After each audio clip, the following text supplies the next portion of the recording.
all they probably do is squeal, but chill. When we start the revolution, when we start the revolution, all they probably do is squeal, but chill. Mr. O'Connor. What is your real name? Malcolm X. Is that your legal name? As far as I'm concerned, it's my legal name. Have you been to court to establish that you are? I didn't have to go to court to be called Murphy or Jones or Smith. Excuse me for answering you this way. That's all right. If a Chinese person were to say his name was Patrick Murphy, you would look at him like he's insane, because Murphy is an Irish name, a European name, or the name that has a Caucasian or white background. And a yellow person, Chinese is a yellow man, and he has nothing to do or no connection whatsoever with the name Murphy. And if it doesn't look proper for a person who is yellow or Chinese to be walking around named Murphy or Jones or Johnson or Bunch or Powell, I think it would be just as improper for a black person or the so-called Negro in this country, as we're taught by the Honorable Elijah Muhammad to walk around with these names. And therefore he teaches us that during slavery, the same slave master who owned us put his last name on us to denote that we were his property. So that when you see a Negro today who's named Johnson, if you go back in his history, you'll find that he was once his grandfather, or one of his forefathers was owned by a white man who was named Johnson. If his name is Bunch, his grandfather was owned by a white man that was named Bunch. Would you mind telling me what your father's last name was? My father didn't know his last name. My father got his last name from his grandfather, and his grandfather got it from his grandfather, who got it from the slave master. The real names of our people were destroyed during slavery. Was there any line, any point in the genealogy of your family when you did have to use the last name, and if so, what was it? The last name of my forefathers was taken from them when they were brought to America and made slaves. And then the name of the slave master was given, which we refuse. We reject that name today. You mean you won't even tell me what your father's supposed last name was or gifted last name was? I never acknowledge it whatsoever. Let me ask you about the status of Elijah Muhammad. First of all, is he ill?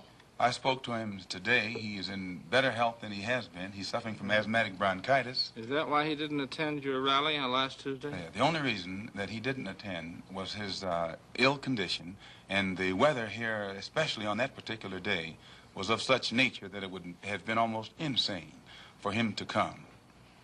Well, now, did you hold that meeting last Tuesday because it coincided with the general election, the primary election? I think if you study the history of Mr. Muhammad's work and religious work in this country, we've had our convention on February the 26th every year for, I think, the past 33 years.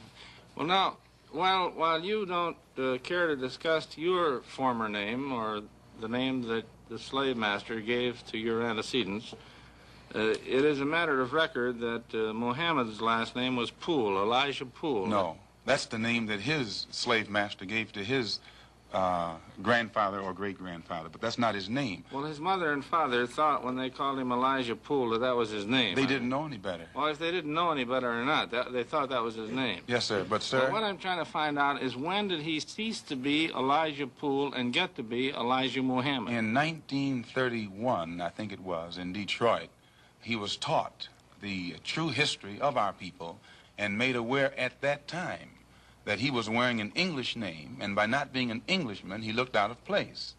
And his teacher gave him the name that he's wearing today, Muhammad, Elijah Muhammad. All right, now when did he become what he purports to be in your literature, the son of Allah?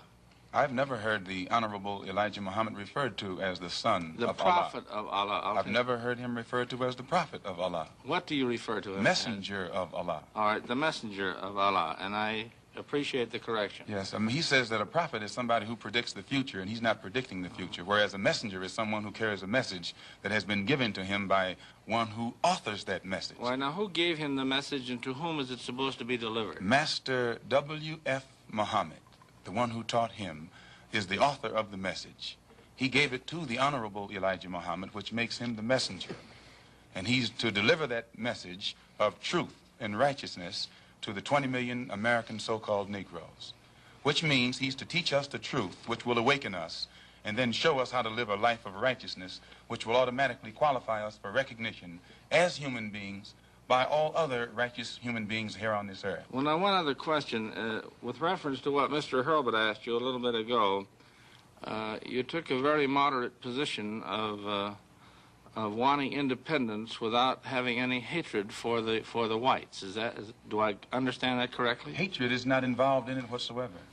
Well, I recall in a recent plane crash, I mean 2 or 3 years ago, or less than that, a charter flight on Air France in which a group of people from Atlanta, Georgia, were, as they say in the business, as they took off from Orly Field. And you were quoted at that time as expressing great gratification that this tragedy had occurred.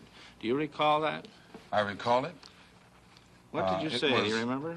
The press misinterpreted it and misrepresented it. What did you say? They said that it was made at a Muslim meeting. It wasn't. It was made at a rally of Negroes, Baptist, Methodist, Catholic, and otherwise in Los Angeles, who were rallying to protest the brutal shooting of 7 unarmed Negroes and what did you by say? heavily armed white policemen in the city of Los Angeles.